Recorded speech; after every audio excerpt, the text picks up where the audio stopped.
I can remember being 5 and getting my first Christmas gift from school, a purple and white unicorn.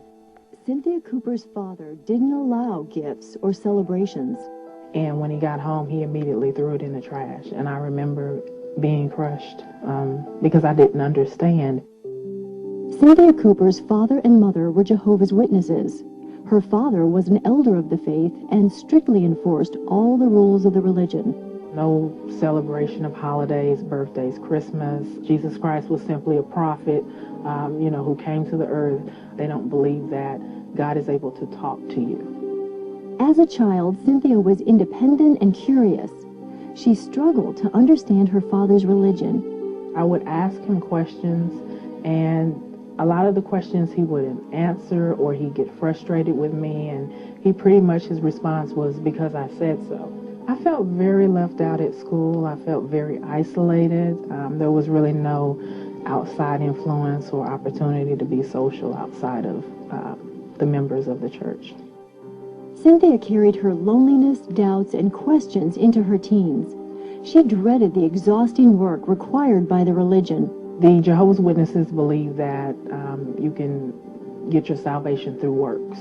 And so the more hours you have in field service, the more doors you knock on, the more new converts, the more valuable you are to the Kingdom Home. The older I got, I would play sick every Saturday. I'm not going out in field service. Just any little way that I could avoid, doing the works of the kingdom. The more work her parents did for Kingdom Hall, the more Cynthia rebelled. I pushed the envelope more. I went out and I did whatever I thought I was big and bad enough to do. Sneaking out with my boyfriend, going places I had no permission. When Cynthia was 13, her older sister married a man who was not a Jehovah's Witness. Her sister's actions and her parents' reaction finally brought Cynthia to a breaking point with the religion. My parents had literally thrown all of my sister's clothes out on the front lawn because she had gotten married. I just began to think, this is your child. How can you say you love your child and you love God, but you're treating your child this way? I just began to question. It was just something inside of me that just said, this is not the love of God. So I began to search for God. Cynthia secretly prayed to God and asked him to reveal himself. To talk to God for the first time was foreign because, the Jehovah's Witnesses had taught me that God doesn't speak to people. So, here I am talking to this God that can't hear me. I don't know if he can hear me. Then, in her junior year of high school, she experienced something she'd been taught could never happen. She believed she heard the voice of God.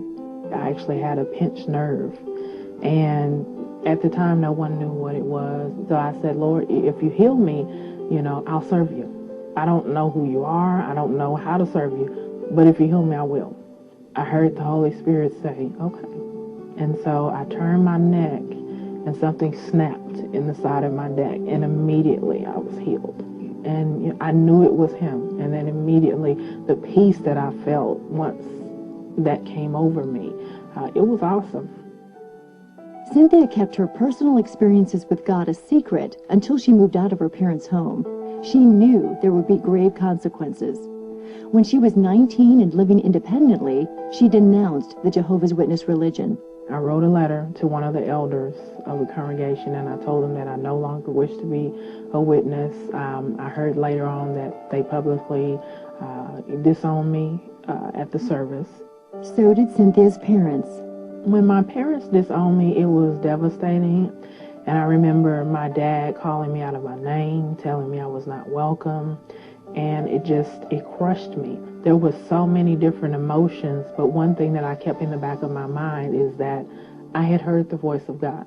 So if anything happens, I knew he talked to me when he healed me. So that was what kept me going. A couple of months later, Cynthia met a pastor at a local gym, and he invited her to church. Because of his invitation, she attended a Christian church for the first time in her life. At first, she was afraid. I had been taught that all other churches were tied up with Satan, the devil, and to go in and embrace that would be basically worshiping the devil. But there was such a peace that came over me that I knew it was God and I knew it was him leading me. I didn't know how, but I knew it was. That day, Cynthia learned about Jesus and his plan of salvation. Cynthia gave her life to Christ. When I first got saved and I asked Christ into my heart, I felt clean. It was like going to the altar. It felt like I was being rinsed of everything. So it was a freeing experience. It was indescribable. Cynthia's new faith was genuine, but her conversion to Christianity only widened the gap between her and her family. I fell into a deep depression, and I can remember having a bottle of pills, and I called one of my friends and I basically told him goodbye because I was planning on killing myself. And right before that happened, he knocked on the door, thank God, and he prayed me out of that depression. With the support of her church, Cynthia drew on God's strength and encouragement. Her victory over depression came when she started reading the Bible and memorizing scriptures. Cynthia says her hardships only made her faith stronger. I learned so much about who Jesus was, from my provider, my comforter when I was lonely. He was my peace, when my mind would try to be confused. He's been my mother, he's been my father, he's been everything to me. Today, Cynthia is still estranged from her family, but she has forgiven them and prays for them. She shares her life-changing story in her book, The Cost of My Salvation. There's definitely a difference between religion and relationship. I have a relationship with Jesus Christ. I live my life based on the relationship because I want to be pleasing to him. And that's so absent from the rituals that come with religion. There's no comparison. If there's someone today watching and you want Jesus and maybe you were taught that he's just a prophet, I would encourage you today to just invite him into your heart. His blood is more powerful than anything. His spirit is more powerful than anything. So if you really want to seek him, and if you diligently seek him, he will find you.